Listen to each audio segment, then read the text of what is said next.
అరుణాచలేశ్వరాయ నమః. 119వ లేఖ.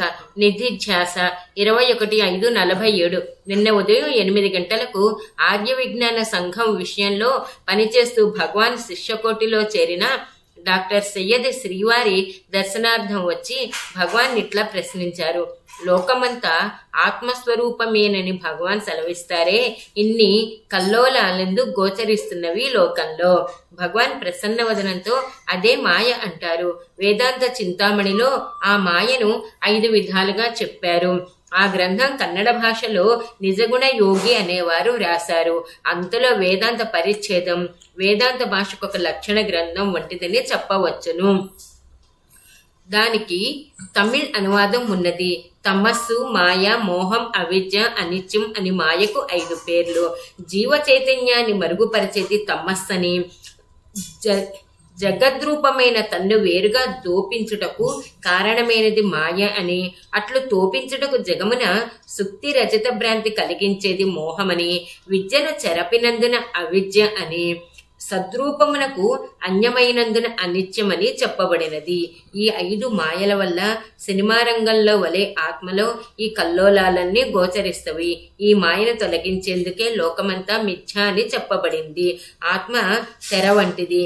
వచ్చిపోయే బొమ్మలు తెరను ఆశ్రయించినవే గాని వేరుగా లేవని తెలుసుకున్నట్లు ఆత్మావలోకన దృష్టి కలిగి దృశ్య ప్రపంచం ఆత్మకు భిన్నంగా కాదని తెలుసుకునేంత వరకు ఇదంతా మిథ్య అని చెప్పాలే గాని దృష్టి మారితే అంతా ఆత్మగానే తోస్తుంది.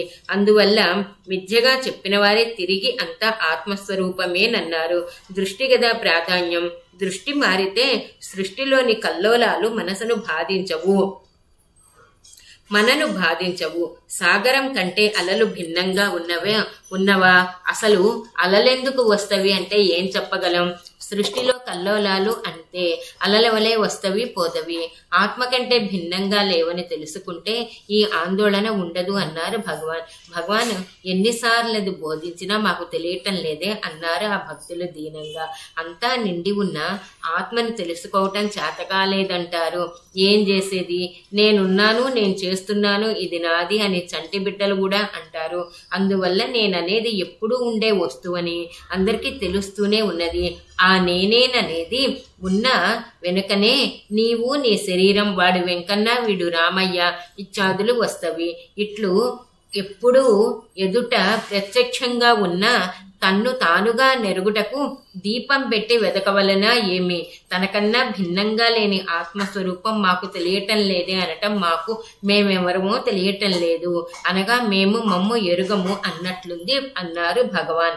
అంటే శ్రవణ మననాదుల వల్ల పరిపక్వ చిత్తులై దృశ్యమంతా మాయామయంగా భావించిన వారికి నిధిధ్యాస వల్ల యథార్థ స్వరూపం గోచరిస్తుందన్నమాట.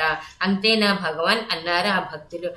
అదే నిధి అంటేనే స్వరూపం. గురువాక్య శ్రవణ మననాదుల వల్ల స్వరూపమందు ధ్యాస కలిగి ఉంటేనే నిధిధ్యాస అనగా తదేక నిష్ఠితో దానినే చింతించుట. అట్లా చింతించగా దాని యందు లీనమైపోతాడు. అప్పుడది తానుగా ప్రకాశిస్తుంది. అది సదా ఉన్నదే గదా. ఉన్నది ఉన్నట్లు చూస్తే ఇన్ని చిక్కులుండవు. ఉన్న తన్ను గనుటకి ఇన్ని ప్రశ్నలెందుకు అన్నారు భగవాన్. శివార్పణమస్తు.